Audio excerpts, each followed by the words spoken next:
He thought it was just a first date. He had no idea it would be his last night alive.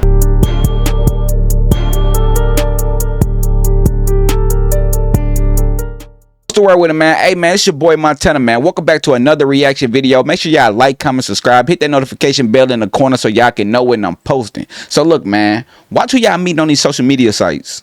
Watch who y'all meeting on these social media sites. Watch who y'all meeting on these dating sites. I'm talking about Facebook, Instagram, Tinder, Snapchat, all these social media and dating sites. Watch who y'all getting to know and watch who y'all meeting. Get to know them a little more. You know, don't just meet up with them because don't just meet up with her because she look good. She got a nice body. Don't just meet up with him because he look handsome. He got money. No, get to know these people a little longer so you can know what the fuck you getting yourself into before you actually meet these people. Because you don't know them. Anything can go wrong.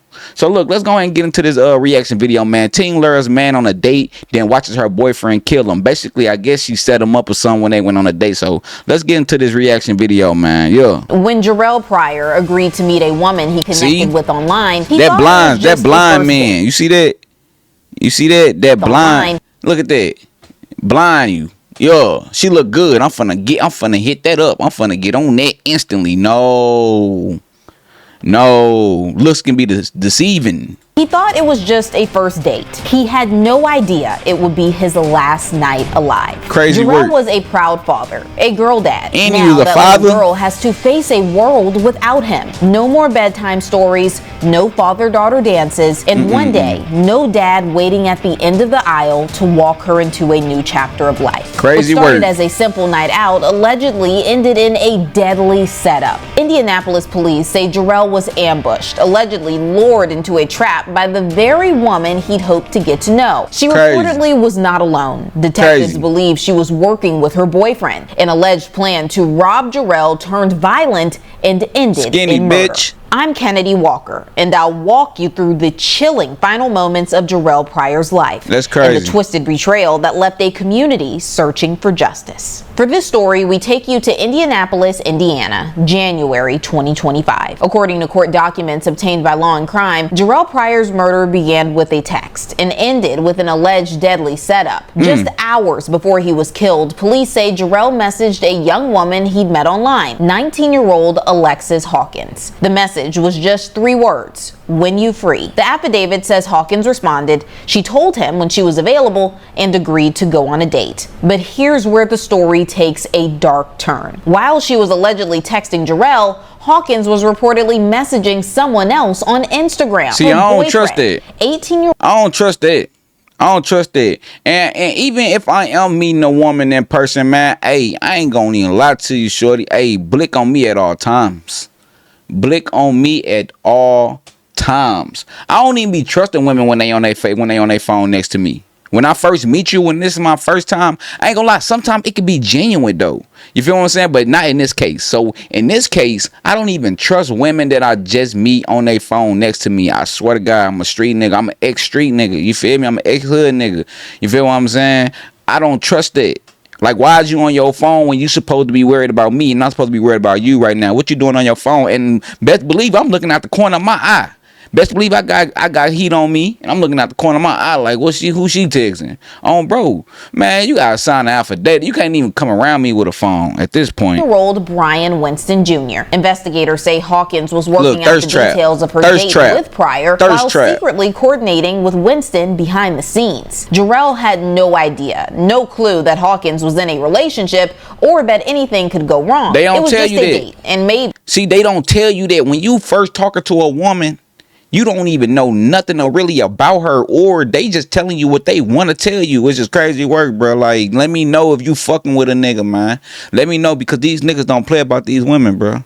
If things went well, a chance to meet up again. But police say it was never about the date, it was a trap. That night, Jarrell met Hawkins in person. They sat together in his car, and shortly before 1 a.m., Hawkins' boyfriend allegedly appeared and opened fire. Jarrell Pryor, just 26 years old, was shot and killed. A young father, now gone. His daughter, just 2 years old, left behind. As police began their investigation, they discovered the messages between Pryor and Hawkins. They then obtained a warrant to search Hawkins' Instagram account, and what they allegedly found raised even more red flags. Investigators say she searched phrases like news today near me, and shootings Keystone, all on the day of the murder. Police also discovered that Hawkins had allegedly messaged several people asking for a ride near the location of the shooting around the time Jarrell was killed. When detectives questioned Hawkins the following week, she allegedly claimed she couldn't remember much about that night. She reportedly insisted she didn't have a weapon and told police, "No weapon to say I did anything. My fingerprints aren't on anything." When asked if her fingerprints might be found inside of Jarrell's car,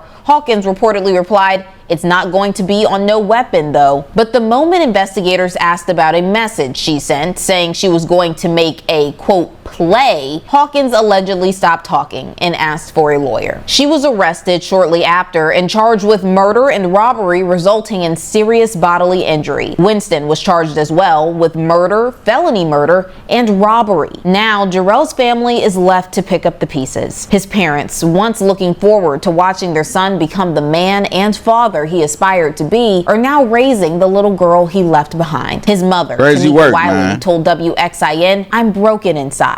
And just weeks ago, Jarrell's parents celebrated their granddaughter's 3rd birthday, a milestone that should have been filled with joy, laughter, and her father's love. Instead, it was a day marked by absence. No Jarrell, no hugs from dad, just a little girl too young to understand why her dad never came home. Justice may come in a courtroom, but for this family, the real sentence is living without Jarrell. And joining me to talk more about this is legal expert Andy Baldwin. Andy, thank you so much for joining me today. Let's just jump right in. How does a case like this typically move through the Indiana legal system once charges are filed? Well, the first thing that's going to happen is these 2 defendants are going to have to get lawyers. And so there's going to be an initial hearing very quickly, and the judge is going to find out, what are you guys doing about lawyers? And then the real work begins. And because they probably broke and can't get a lawyer. Like this, I think you really need to get some quick action with your lawyers and figuring out what you're going to do. They're going to dunk y'all ass. In my world, you have some time to kind of dig into the facts, dig into the evidence, and see exactly what the state has. But in a case like this, when you have 2 people that are co-defendants, you may need to go to the prosecutor to get that deal first if you are in fact guilty. And what are the first steps that prosecutors take after an arrest in a homicide case? What do you think they're doing right now behind the scenes? Oh, prosecutors, once the charge is filed, they really just depend on their detectives and their investigators to take the lead role. She ain't even all that. They'll be communicating. The prosecutor will be doing something like that with the detectives. Man, pipe down, saying, sit down. Maybe I want you to go get a geo tracking off of one of the cell phones to make sure where they are, things like that. But these are one of the detectives on this case is pretty well known throughout Indianapolis as a very good homicide detective, and he's probably doing a good job on his own of figuring out what needs to be done. And can you walk us through just how police build a case using digital communications like texts and DMs via social media? Because I know that was crucial in this case, according to court documents. Yeah, it's usually bad news for defense lawyers nowadays, because it's the phone that you carry around contains geo tracking information. So if they want to know where you were at certain times, they can locate that. So that's a problem. Texting is a real problem because it gives a context of what might have been going on. So in this case, I can tell you what they ain't even got no ass. You ain't even got no ass. What the fuck is you holding? That like a notebook. Ass look like notebook paper.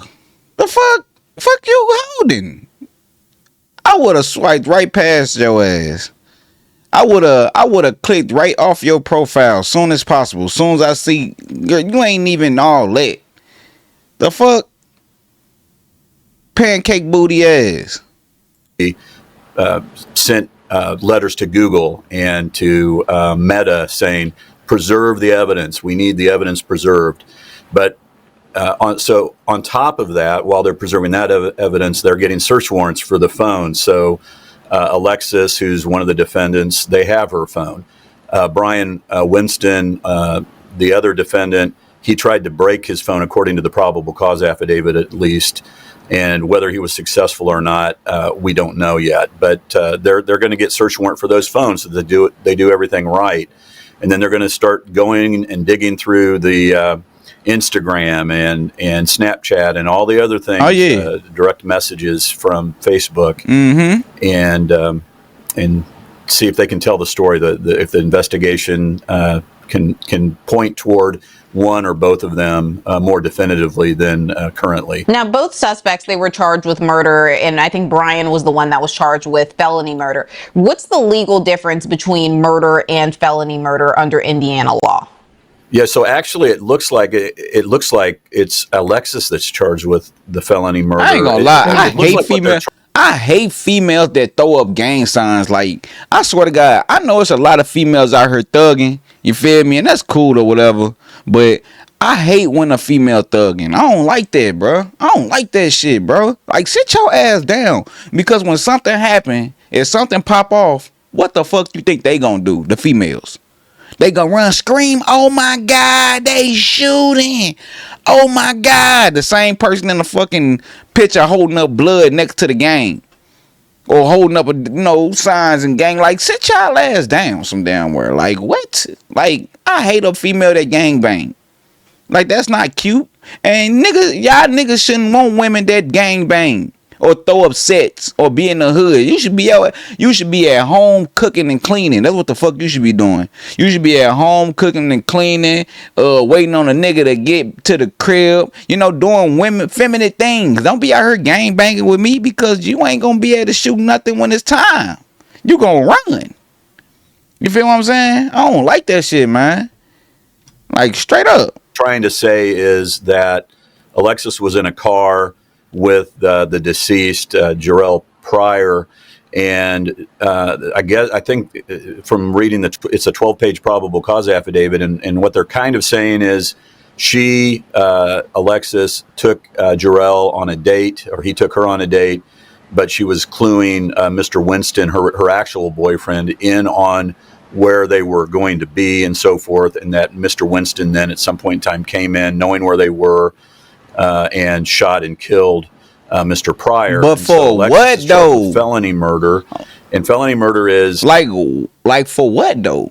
I know we ain't all the way into the video, but I want to know why.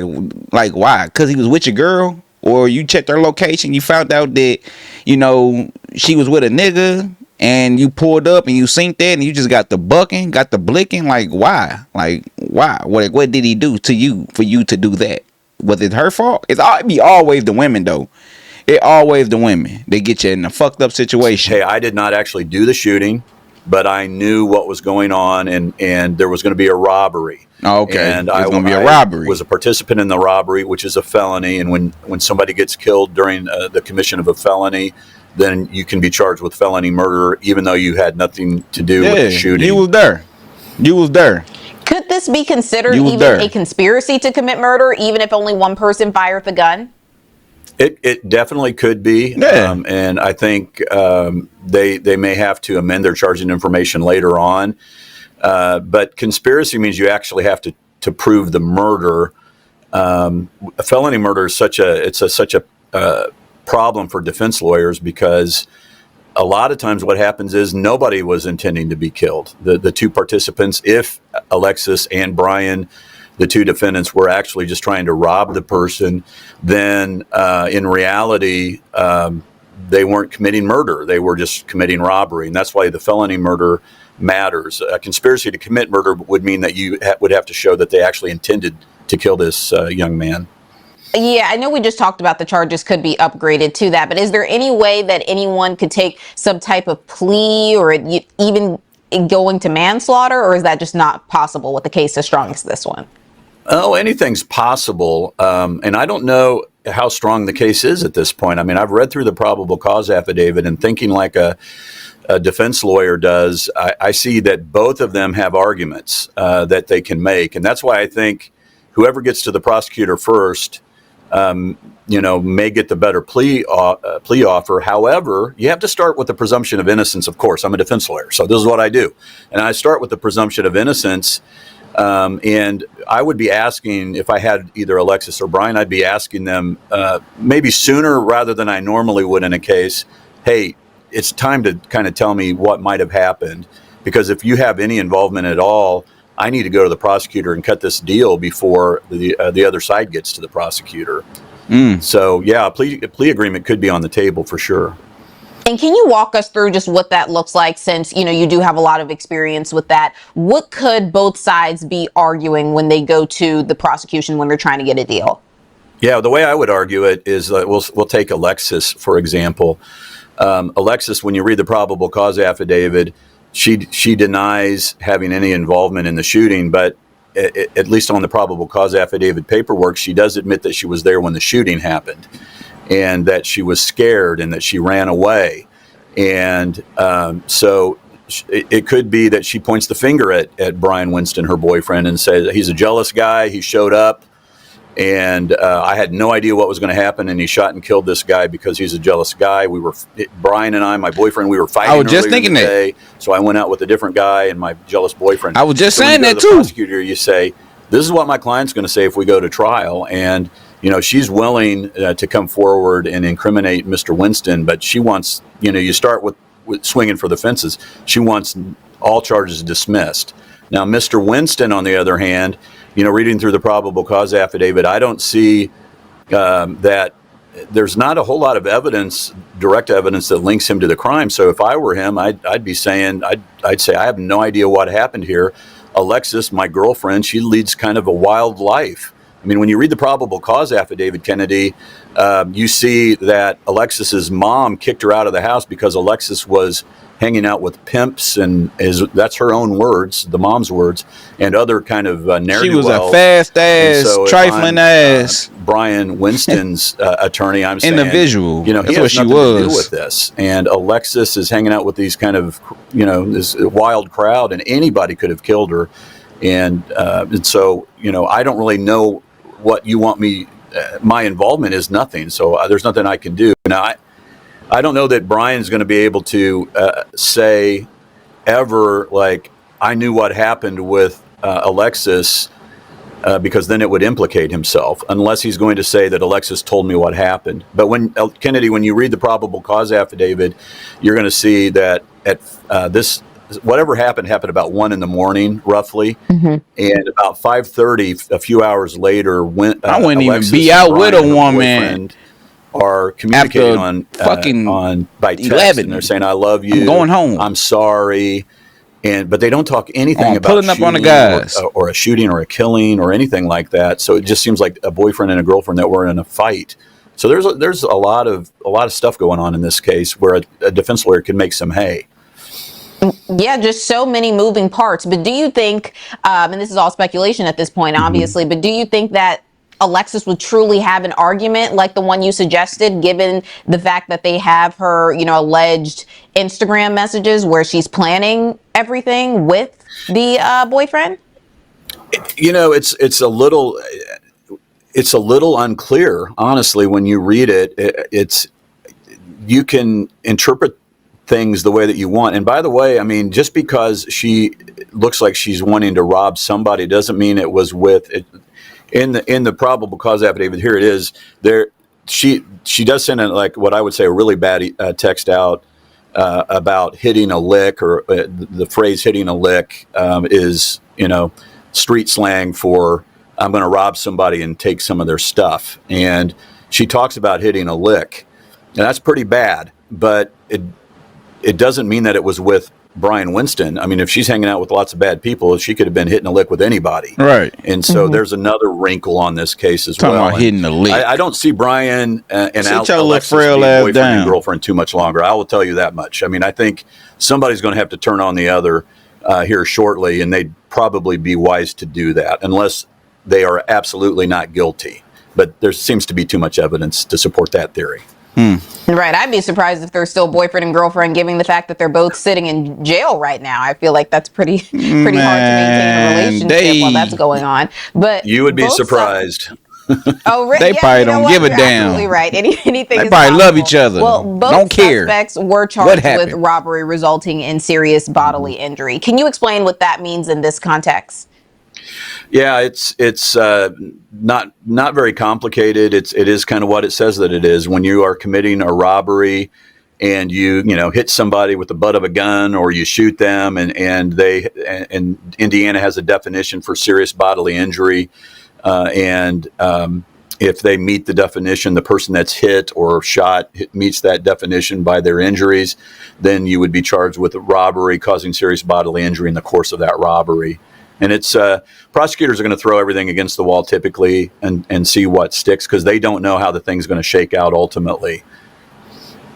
And we just spoke about the possibility of one of the suspects taking a deal, but is it possible that only one of the suspects could be convicted while the other one is just acquitted? Yeah, that sometimes that happens. Sometimes what happens, you will, as a lawyer, you go in and you get the deal first, because typically you're going to get the better deal. But I've seen it happen before, where the person goes in, gets the deal, testifies against the co-defendant, and then the co-defendant walks. Or the case falls apart and the prosecution offers a better deal than the first person. And so then the lawyer feels kind of bad about that. Like, maybe I should have not pled that thing out. So there's a lot of strategy on the defense side right now.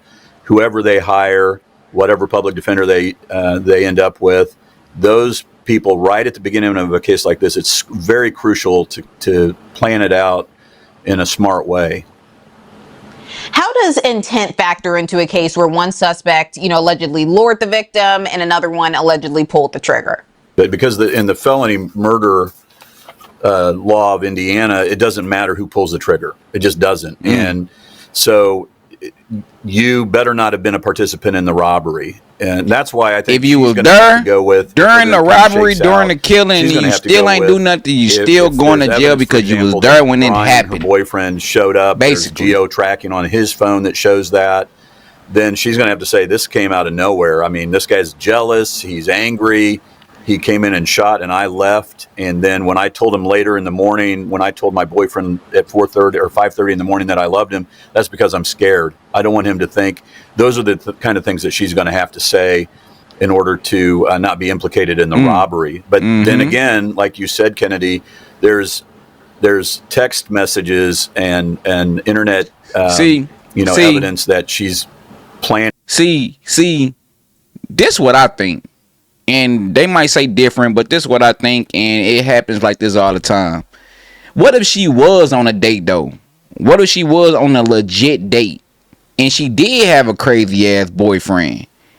You feel what I'm saying? And they was sharing locations, or he followed her, or he knew where she was at the whole time, lamping on her while she was on a date with him. You know what I'm saying? So what if, though? You know what I'm saying? And he got jealous and just, killed the dude. But then they saying that she's in her phone talking about hitting the lick. Now that's where she messed up at.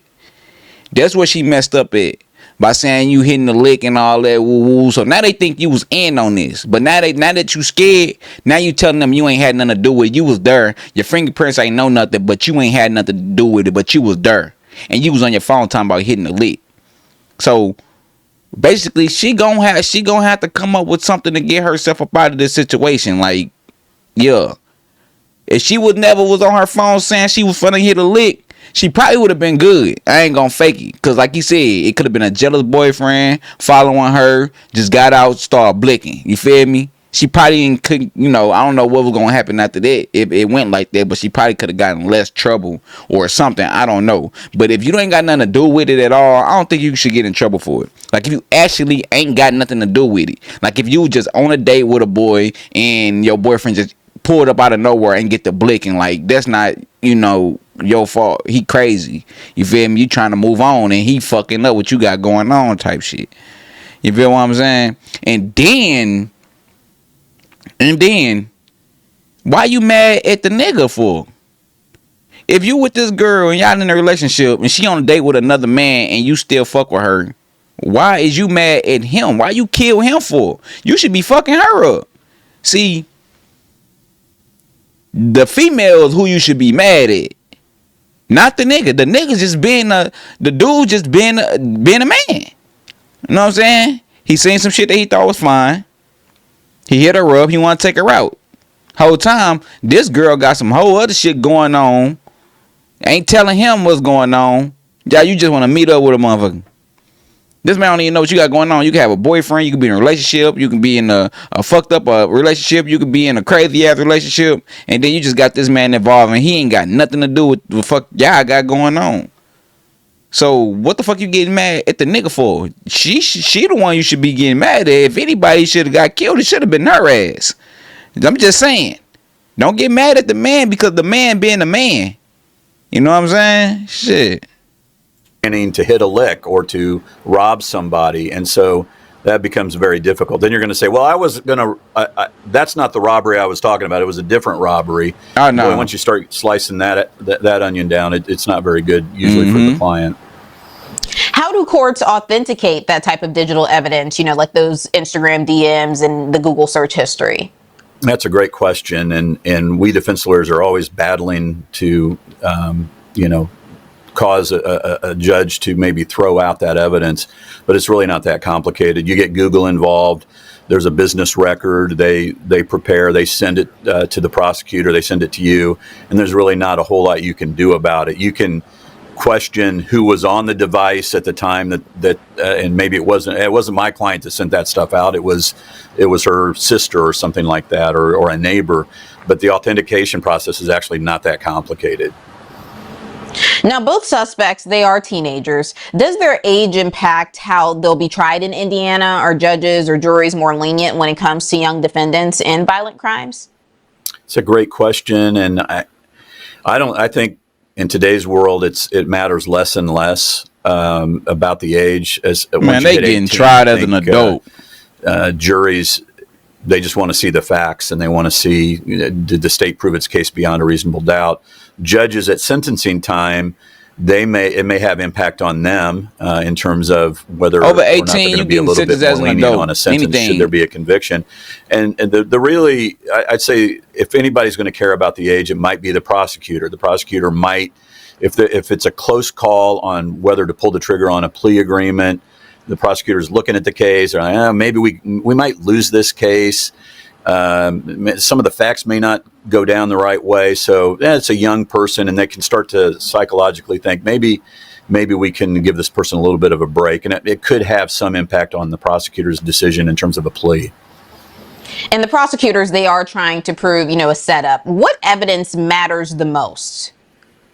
I'd say that internet texting evidence, geo-tracking evidence. I think that's going to matter. I think if the one of them turns on the other, that's obviously going to matter. But that texting evidence and the evidence off of the phone is just devastating to so many defendants. It's like I want to tell people, if you're going to get into the life of crime, just get rid of your phone. It's going to be a lot easier. But then you also have to worry about video and so forth. They did find one video on this case at a liquor store that potentially showed Alexis in the vehicle with Mr. Pryor, who was the person that was killed.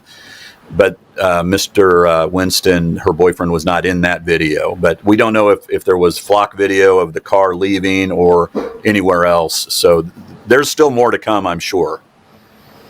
If convicted, what kind of sentence could each suspect face? Life. They're facing 45 to 65 years. God. And damn.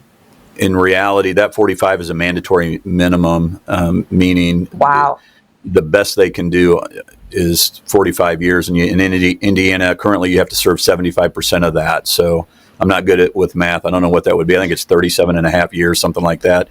So, yeah, that's why sometimes we as lawyers that ain't enough. Is get that ain't enough. Off of that mandatory minimum Life. For murder down to that's a level 2 voluntary manslaughter. I mean, you never know. It could be a situation. You never know what's going to happen on a case like this. It could be self-defense, for crying out loud. Maybe the guy in the car was doing something. You just never know what's going to happen. But yeah, I ain't thinking that get one. It knocked down to voluntary manslaughter. They don't know what happened. She was cheating on me, and then that knocks it down to a level 2 felony, which in Indiana carries 10 to 30 years, and that's not mandatory minimum. So the lawyer is always trying to get the thing pled down if the person is actually going to be found guilty, get it pled down to something more manageable so that the person, especially when they're young, that for the defense lawyer, that's a big deal when they're young, because then you can say, gosh, you're going to get out when you're 40.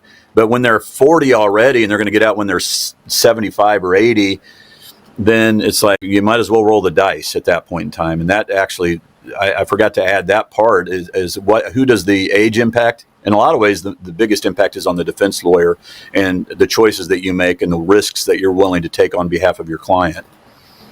I'm surprised. So no one is looking at a life sentence for this? Right. They're not in Indiana. There's two above murder. You can file for what we say LWOP, or life without possibility of parole, or the death penalty. And the death penalty doesn't seem to apply here, but LWOP could apply, and potentially if the prosecutor wanted to pursue that. It just never happens. The range of penalties for murder is so severe that there's really not. And for most people, it is a life.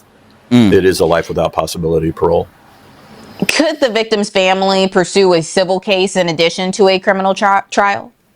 Sure, they could. Normally, she's smart as hell, just because they don't have any money and they broke. They gonna do a crime and you broke on occasion, but not typically. Lastly, what role does public interest or media attention play in how prosecutors handle this case? There's no way for this to get tossed out of the city, right, because of the media attention? Not anymore. I've been practicing over 30 years, and when I was much younger, it was somewhat common to get venued out because of publicity. But because of the internet and so forth, it's like, where are you going to go? You can't go anywhere. I mean, the thing gets publicity everywhere it goes. And by the way, when you get into the courtroom and you're in with a jury, what judges know and what defense lawyers and prosecutors know is you would be amazed at how many people just don't know about the case, no matter how big it is. I've been in some very high-profile cases, and you get in there, and the people are like, yeah, I've never heard of it, and we're all just shocked at that. And on a case like this, it's getting some publicity in Indianapolis for sure, but it's not. Next week there'll be 2 other murders, and those will be the flavor of the day at that point in time in terms of publicity. Right. Well, this is a case that we will definitely be following. Oh, yeah, thank for sure. you so much for coming on today. So, don't nobody really know what happened until it goes to trial. You know what I'm saying? So, this was just a little something, but they really don't know the actual reason any of this happened until they go to trial. It's gonna come out. It's gonna come out for sure. That's why you gotta watch who you meeting on these internet and these dating sites, man. You know what I'm saying? It's a lot that can happen in this trial, and I'm just thinking like, it's a lot that can happen. There's 3 things that I know that can happen. So first thing, she could have been, well, they didn't say nothing about, like, they said that he tried to rob. I don't know. It was a robbery attempt, or it was robbery, but they didn't say anything about him taking anything. So I don't know nothing about that. But what if it was like a jealous situation? What if it was a setup? What if, and she young, you know what I'm saying? So I don't know. But they most definitely gonna find out.